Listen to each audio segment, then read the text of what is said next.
4960 kilomeetrit, 11 päeva, 13 riigipiiri, 9 välisriiki, kõrgem tipp 2093,5 meetrit ja 200 grammi tatart. See on 2 Saaremaa mehe ja 2 30-aastase mootorratta lugu, kuidas koroonaviiruse kiuste sõita vallutama Euroopat ja jõuda välja Horvaatiasse.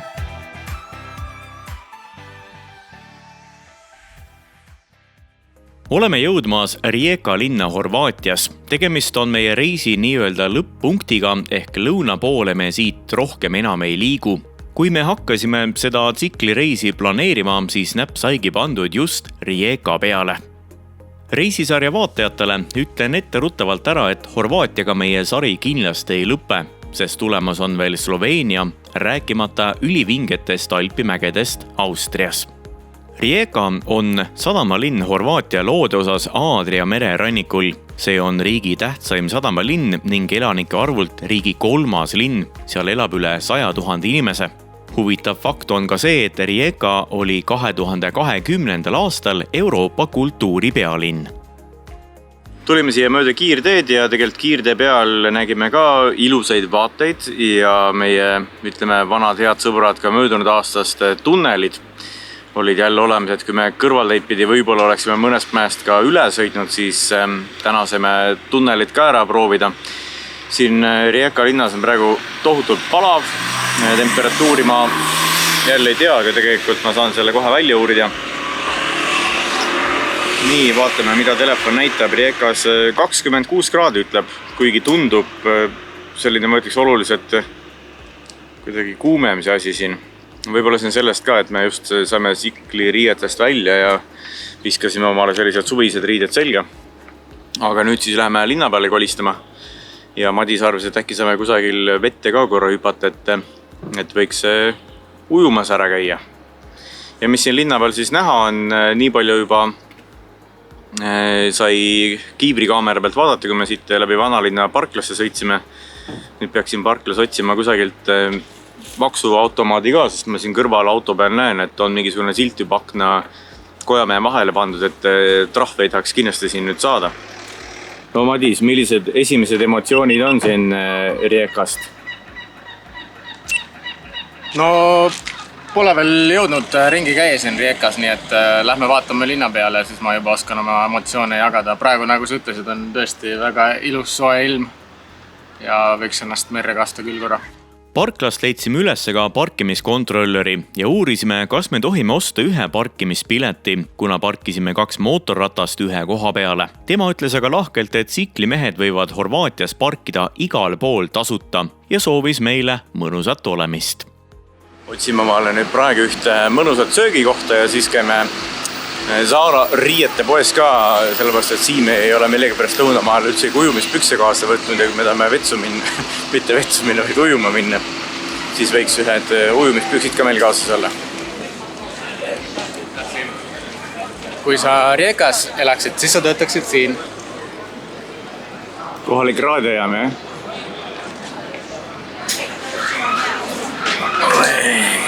Nälge napistab. Et me oleme tulnud põhimõtteliselt teise maailma otsa, et võiks süüa mingit kohalikku rooga ja värki, aga ikka oleme jõudnud siis Mäkki. Aga mine tea, võib-olla siin Mäkis kohalikest maitsel on teistmoodi. Ei.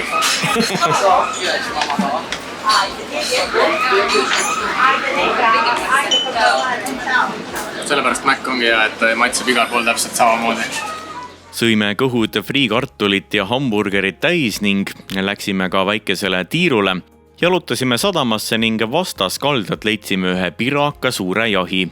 Madisel tekkis kohe huvi, kellele võiks see ka kuuluda. Ukraina poliitik Viktor Medvedchuk. Me kolame linna peal umbes 3 tundi ringi ja naudime päikest ning ilusat ilma.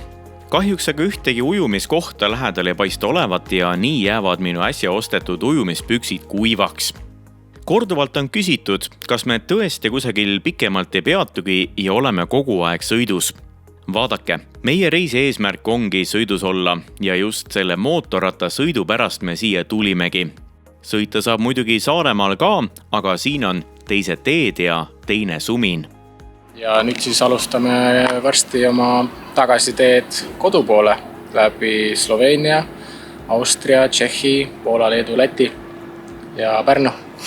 Ja praegu siin Rijekas on ikka tohutult palav ilm. Ma ei kujuta ettegi, kuidas me siit uuesti nüüd tsikliriietesse lähme. Meil on põhimõtteliselt ju talvesaapad, meil on mustad püksid, mustad jakid, mis kõik tuleb peale panna. Aga kuidagi moodi peame siit liikuma saama, sellepärast et meie tänane õhtuplaan on juba siis Sloveeniasse jõuda. Ja nii me jätamegi Rijeka linna ja Horvaatiaga hüvasti ja keerame suuna Eesti poole. Kui ma löön Google Mapsi oma koduse aadressi sisse, saan teada, et sõiti on jäänud veel umbes 2200 kilomeetrit. Tegelikult meie distants tuleb pikem, kuna oskame alati ju ringiga sõita. Horvaatia ja Sloveenia piiril on kohal ka piirivalve. Tahetakse näha meie ID-kaarte ja see on ka kõik. Koroonapassi ei oska siin küll mitte keegi küsida. Vastupidises suunas ehk Sloveeniast Horvaatiasse on tulemas tohutult rahvast. Autode järjekord piiripunktist alates on vähemalt 5 kilomeetrit pikk. Meie teele jääb aga suur reklaamtahvel Scotian Caves Park, mis tundub meile põnev ja keerame noolega näidatud suunas. Hello, me oleme nüüd vahepeal jõudnud Horvaatiast juba Sloveeniasse. Tulime praegu ühte sellisesse turismikohta, kus tehakse läbi tuuridega koopa külastusi. Siin on sellised väga suured ja võimsad koopad kahjuks, aga on see asi tänaseks siin kinni ja me ei saagi koopaid külastama minna. See on ka sellised väga-väga suured koopad, et sinna nii-öelda inimesi oma pead ei lasta, sinna saab vaid koos giidiga minna, nii et see asi meil ühesõnaga jääb ära. Madis leidis siit koopa koha siis kaardi pealt, et tegelikult on selline koht ka, kuhu saab ilma giidita minna, isegi kui see ala siin nagu nii-öelda suletud on. Saame ühte vaatepunkti minna, tundub, et me saame siit natuke üles ronida ja siis on vaade alla orgu. Et lähme vaatame täpsemalt.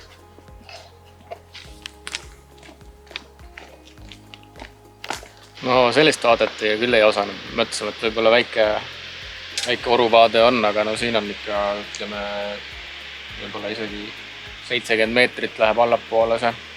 Päris äge. Vaatame seda suurt orgu nii ülevalt kui alt ja hakkabki samal ajal väljas pimedaks minema. Kuna kaardi pealt vaadates läheduses ühtegi mõnusat ja potentsiaalset telkimiskohta ei paista, otsustame esimese hosteli kasuks, mis asub siit parklast paarisaja meetri kaugusel. Sõidame sinna, aga uks on lukus ja telefonile keegi ei vasta. See teeb juba veidi nõutuks, sest samal ajal on väljas juba päris pimedaks läinud. Järgmise hosteli leiame 25 kilomeetri kauguselt ja ega muud kui tuleb sinna poole minna, õnneks saab meil ka broneering tehtud. Kihutame läbi pimeduse kohale ja keerame tänaseks magama ära. Oleme nüüd sõidust väikest pausi tegemas. Hommikul ärkasime hostelis, mis asub Postonia linnas. Tegime seal hommikusöögi ka. Hosteli eest maksime 2 peale 43 €. Hommikusöök oli meil 3 € näo peale. Ja oleme juba 100 kilti edasi sõitnud siin mööda mägised teid. Väga selline kurviline tee on. Ja minu meelest me oleme näinud nüüd selle esimese mägitee, me oleme kuskil 90 kilti sõitnud, selle 90 kilomeetri jooksul rohkem tsiklimehi, kui on üldse terve reisi peale alates Eestist siiamaani kokku nähtud. Nii et siin Sloveenias neid mägiteid on vallutamas väga palju tsiklimehi.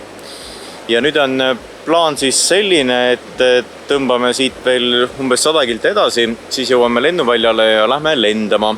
Aga praegu teeme väikest peatuspausi ühe ilusa jõe ääres ja vaadake, mis värvi see jõevesi siin on, selline täiesti roheline või rohekas sinine.